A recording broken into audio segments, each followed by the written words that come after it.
हर दिन एक भिखारी दरवाजे के पास आकर भीख मांगता था और घर का मालिक हमेशा घर के बाहर आते ही उसे देखकर फिर जाया करता। कई बार उसके लिए गालियां भी बकता। वो कहता, तू जिंदा ही क्यों है? पूरी ज़िंदगी ऐसे ही भीख मांगेगा क्या? धरती का बोझ क्यों बना बैठा है? और कभी कभी उस भिखारी को गुस्से में वह धक्का भी मार दिया करता।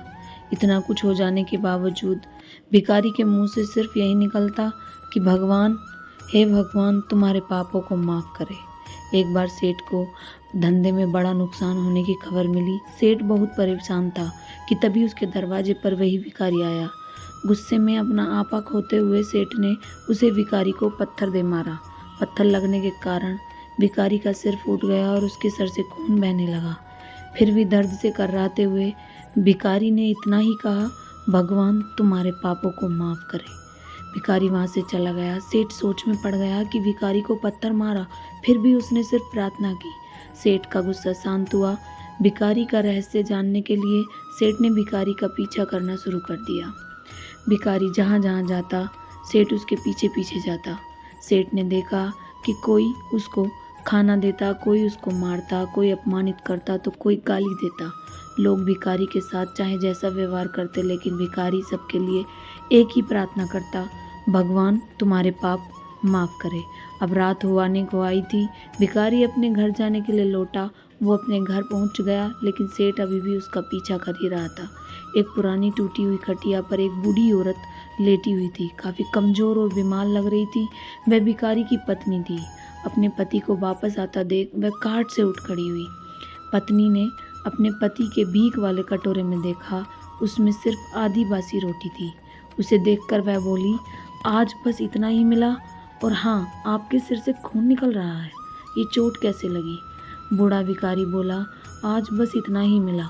किसी ने कुछ दिया ही नहीं, सबने गालियाँ दी और एक ने पत्थर भी फेंका, इसलिए मेरा सर फट गया। एक गहरी ठंडी सांस लेकर बूढ़ा भिखारी फिर से बोला, यह मेरे ही पापों का फल है। तुम्हें याद है कुछ सालों पहले हम कितने अमीर थे? क्या कुछ नहीं था हमारे पास?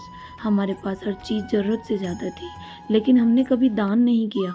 और उससे भी बुरा हमने उस अंधे भिखारी के साथ किया जो हमारे द्वार पर भीख मांगने आया करता था। बूढ़ी पत्नी की आंखों में आंसू आ गए। वह बोली, हाँ, हम उस बेचारी अंधे के साथ बहुत बुरा करते थे, उसका अपमान करते थे, उसे खाने के लिए रोटी की जगह कागज़ दिया करते थे, उसका मजाक उड़ाया करते थे और कभी कभी मारा भी करते। मैंने कभी उसको रास्ता नहीं दिखाया। एक बार मैंने उसको मुंह पर मिट्टी भी फेंकी थी और वह हमेशा दुखी होकर यही कहती कि भगवान तुम्हें तुम्हारे किए की सज़ा देगा, भगवान तुम्हारे पापों की सज़ा ज़रूर देगा। उसका श्राप सच हुआ और हम इस दुख भरी ज़िंदगी में आ गए। भिखारी बोला, हाँ, उसका श्राप सच हुआ, इसलिए मैं किसी को बद्दुआ नहीं देता। चाहे कोई मेरे साथ कैसा भी बर्ताव करे, मैं हमेशा उसके लिए प्रार्थना करता हूँ। मैं नहीं चाहता कि कोई भी हमारे जैसी ज़िंदगी का अनुभव करे, किसी को भी हमारे जैसे दुखों का सामना करना पड़े। वो नहीं जानते कि वह कितना बड़ा पाप कर रहे हैं, इसलिए अनजाने में हुए पाप की ऐसी सज़ा किसी को भी मिले मैं नहीं चाहता। सेठ वहीं चुप कर यह सारी बातें सुन रहा था। अब उसे सब कुछ समझ में आया था। भिखारी और उसकी पत्नी ने वह आधी रोटी मिल बांट कर खाई और भगवान को धन्यवाद बोलकर सो गए।